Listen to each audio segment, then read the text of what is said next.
Today we're going to be talking about the use of images in the classroom and images developed in the children's mind. Can you tell us a little bit more about this, please?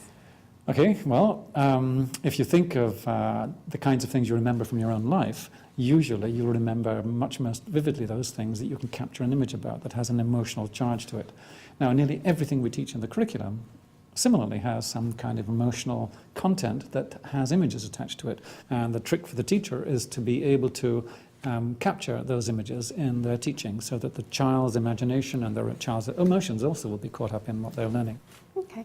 So are you saying that teachers should bring in images or have images from the screen or pictures and stuff to do this? No, almost the opposite.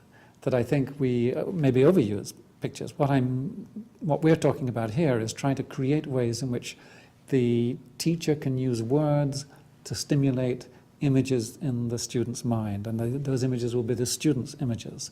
We're not giving them stereotypical images, we're not giving them set images, we're letting them generate their own images from words, and that's one of the crucial features of developing the imagination and developing an engagement with the content one's teaching about. Great.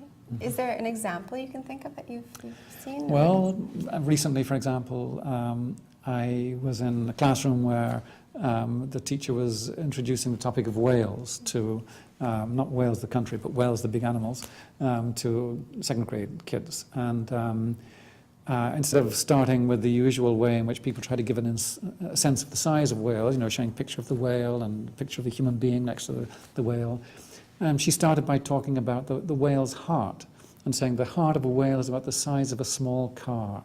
And it pumps, this mighty heart is pumping 10 times a minute. And each pump drives ponds full of blood through the arteries. And the arteries are so big that the child could crawl easily through them.